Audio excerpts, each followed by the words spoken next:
Hey folks, welcome to another Storytime with Max. If you don't know me, I'm Max Porter. I'm the lore keeper, the board game designer, the writer, the editor, the stream runner, and various other things here at City State Entertainment. We are working on Camelot Unchained, and tonight I'm going to read from the lore of Camelot Unchained. Tonight I'm going to read the Stormriders Becoming story. This had kind of a piece, sort of a piece related to the Stormriders. It was written by Mark Jacobs, that described their culture and described them as a race in the game. But there wasn't really a story to it. And so I have begun writing The Becoming Stormriders Part 1. The Tale of Lancelot Part 1. That was published in our most recent newsletter and is up on the website if you want to follow along there.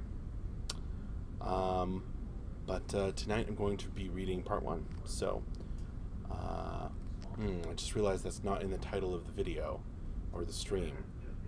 And I should probably put it in if I haven't. Alright, well, without further ado, The Becoming Stormriders Part 1, The Tale of Lancelot Part 1. The old soldier by the fire rarely spoke, but when he did, they all listened. For his stories of the old wars and the great betrayal, the innkeeper silenced the patrons at the bar. He even slid some cloths under nearby mugs to stop their clinks from making listeners miss a word. The old soldier would always cough, clear his throat, and rap his cup against a table for attention. This time, it was an overheard conversation that started him off. Two Stormriders were at the bar, marked by their jeweled foreheads as a hearthkeeper and a scholar.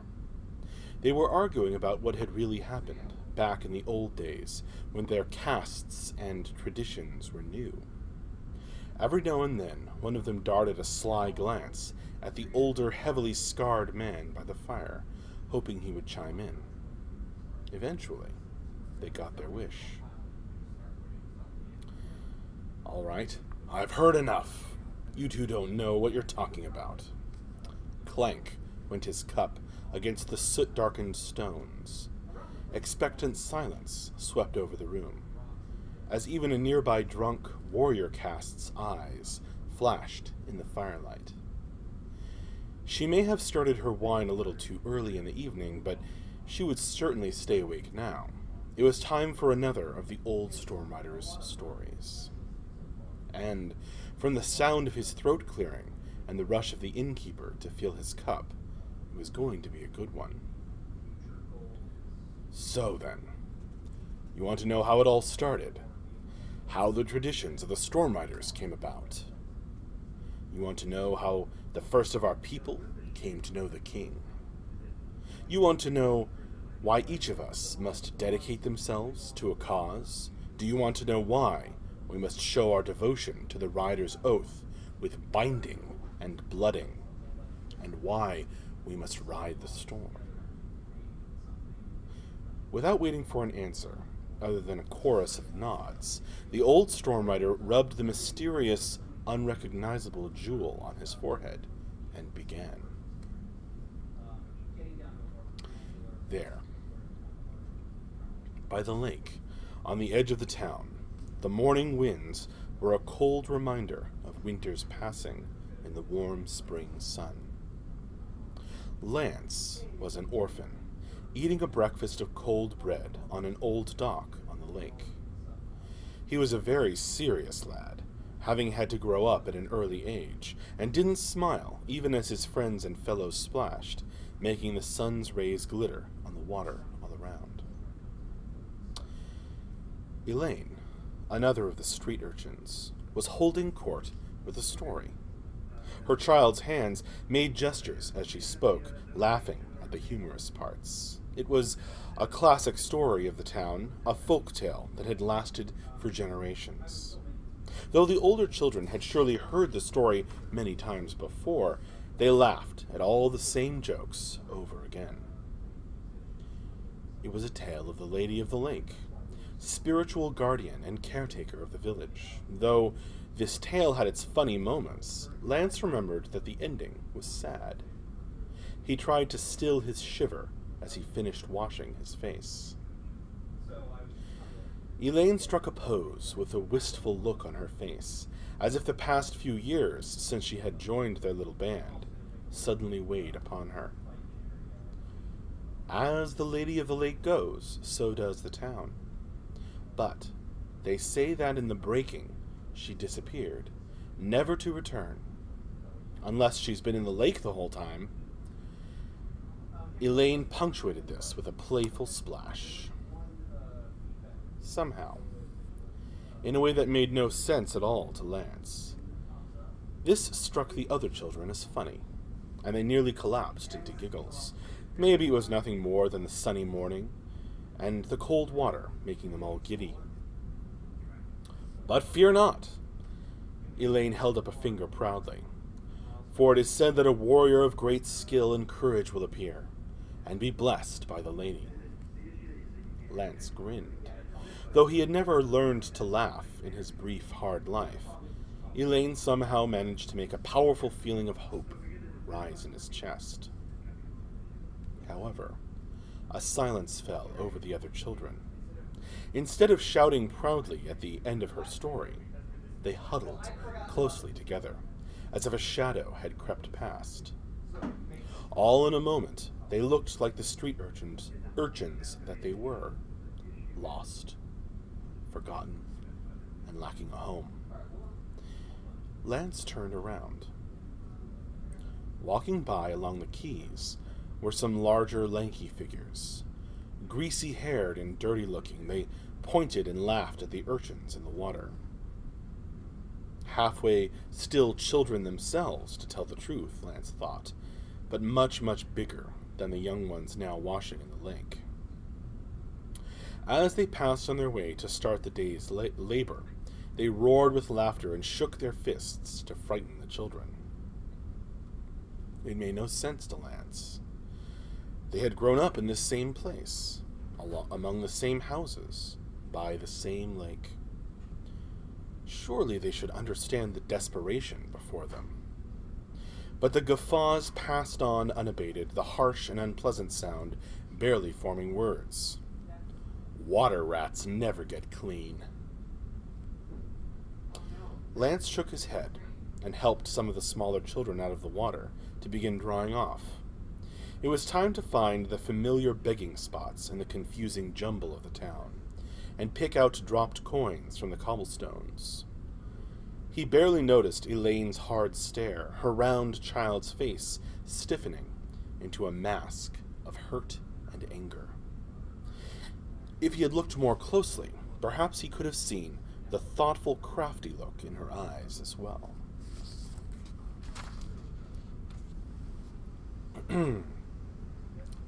It was at one of the familiar corners of the town square that Lance found out what Elaine had planned.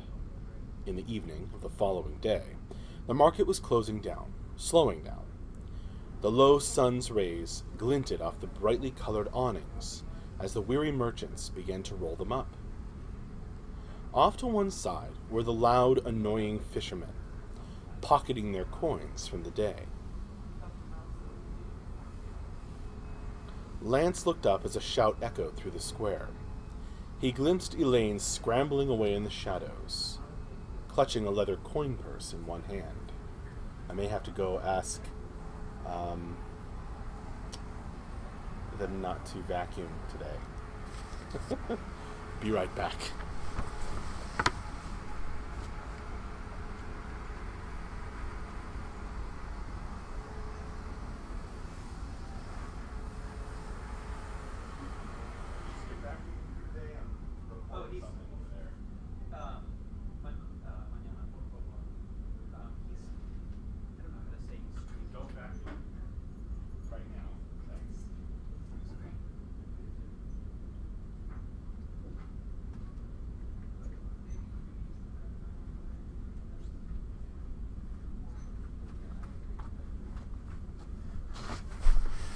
And I'm back. The excitement of the studio. Have to stop them from vacuuming. Alright. Or it's gonna drown me out. Where was I?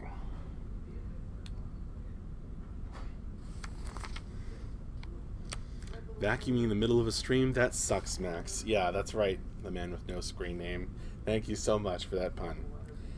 Let's see. Off to one side of the market square were the loud, annoying fishermen, pocketing their coins from the day. Lance looked up as a shout echoed through the square. He glimpsed Elaine, scrambling away in the shadows, clutching a leather coin purse in one hand. She didn't get very far. Their longer legs pounding over the cobblestones, one fisherman scooped her up in brawny arms, with laughter quickly turning angry. "You little sneak thief! I'll teach you a lesson you won't soon forget." His voice was harsh, rasping across the square and making heads turn.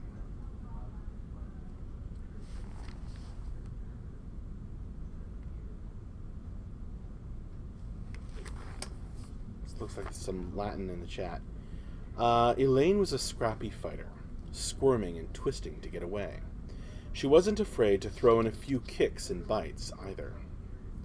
However, as the burly sailors gathered round to snarl and hurl their jokes, it was clear there was only one way this fight would end. The various merchants in the square, losing interest now that the small wastrel had been caught, continued packing up their carts and closing down for the day. A few of the other street urchins begged a few coins out of those who had done well. Lance could smell the spice merchant's cart as he passed, and heard the man chuckling ruefully, apologizing that he feared to get involved with the fishermen. Now Lance could smell the overpowering scent of sweat and fish guts. He looked up at grinning, unshaven faces. Somehow, he had done the most foolish thing. He had run across the square, fists clenched. Elaine's face was dirty, or perhaps bloody. He could see her looking at him in the twilight. A heavy backhand caught the boy hard on the head, almost sending him to the cobblestones, but he managed to keep his feet. Lance's return swing connected with breeches, a calf muscle. He elicited a yelp from his foe, but the others just laughed all the harder. Elaine was dragged aside, the coin purse retrieved. One of the fishermen stepped forward, towering over Lance. "Come on, little man. You can probably reach my chin." Let her go. Lance kept his fists clenched and dove for a shot at the big man's knee, but was clouted across the face. Pain exploded through him, shooting down his neck. The ringing in Lance's ears could have been laughter or simply his own head. He tried to turn slowly, stumbling a little. His hands were still fists, and he squeezed tighter. "You got your coin back." A grunt came from the splotchy darkness where Lance's eye was swelling. "Huh. Oh yeah? What makes you think that's all we want? It's been a long day. I could use a laugh." The third fisherman came into Lance's view, rubbing his leg with one hand and dragging Elaine with the other. The girl was crying silently. "Oh, you want this trash? She's all yours. Just come at me again, little water rat." All three guffawed as Lance obliged, charging forward with his head down and hands swinging. The blow that hit him on the back of the skull was muted, blunt. The cobblestone ground was cool on his throbbing face. Pain roared everywhere. More chuckling, which he could barely hear through the pounding sound in his ears. Brutal blows thudded through him. Were they continuing to kick him? Was that Elaine they had tossed beside him on the ground, or had they dragged her somewhere else? The fight had happened so fast. "Just breathe," in, out, again and again. He couldn't tell how long he lay there, battered and bleeding. Breathe, in, out, was the one thought he could hold in his mind for a while. Strong fingers turned him over. Unbidden, he groaned and coughed, peering up into lamplight. In the evening shadow, he could barely make out a uniform. It had the style and insignia of the local storm watchers. There was a roughness about this figure that Lance somehow sensed rather than saw with his blurred vision. "I was watching you, boy. You're going to have to learn better than that if you want to pick fights with boys twice your size." It was a woman's voice, gravelly, as though from years of shouting. Middle-aged and hard-faced, she peered down at him with a smile in her eyes that did not touch her thin lips. An iron taste ran over Lance's lips as he cracked them open. "You watched and did not do something?" She snorted. "If I had, you would have learned nothing." Pausing for breath, she lifted the lantern and looked about. "Besides, I am tired. Storm watching is not easy."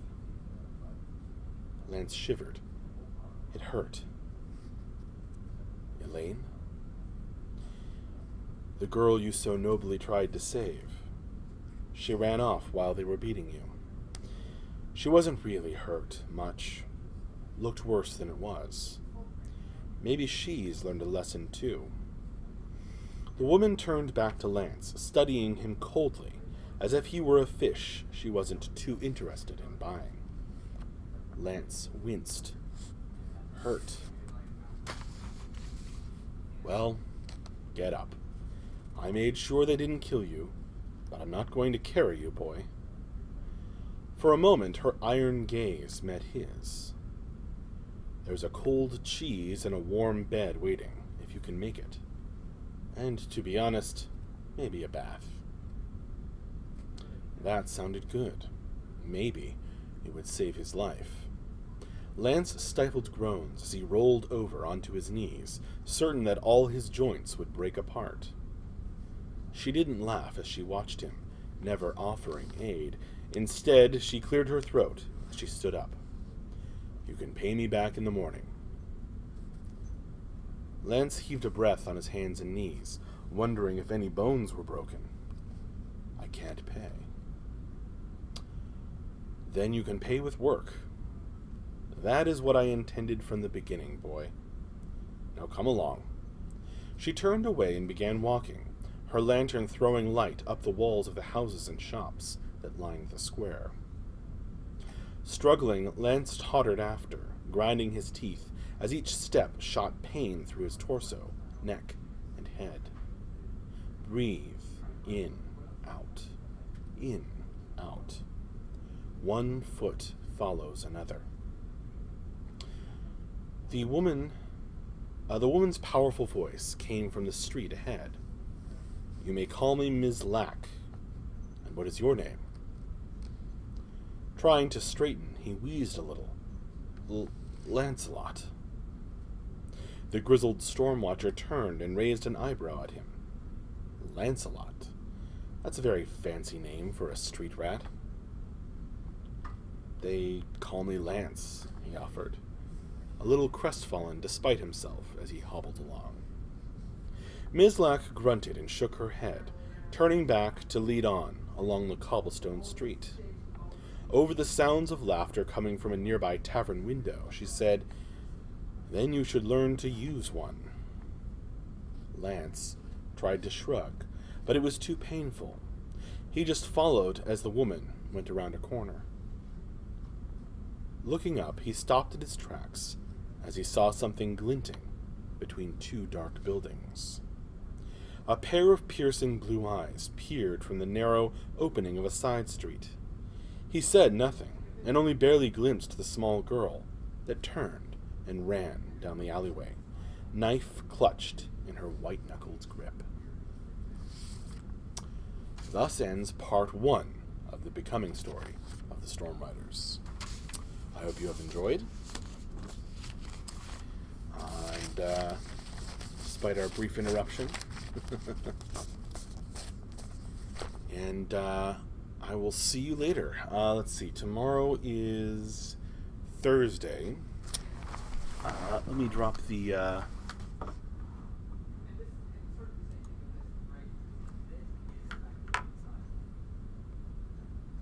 It looks like some French in the chat there. Okay.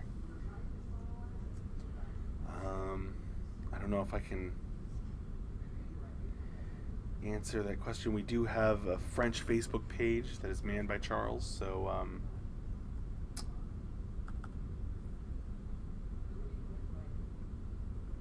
check that if you have questions. There's the link to the schedule, and I'll paste it again just so that it goes through to the YouTube chat where our French friends are hanging out, not just in the Twitch chat. Tomorrow we're planning to have an office stream in the morning, and John's planning to stream in the afternoon, it looks like, with armor variations. That should be cool. I'm going to watch that one. Alright, well, that is all for tonight. So I will see you later. Thank you very much for joining me, and until, I guess, until tomorrow, or until part 2 of the Stormriders Becoming story. I've got to change that title. Alright, see you later. Bye-bye.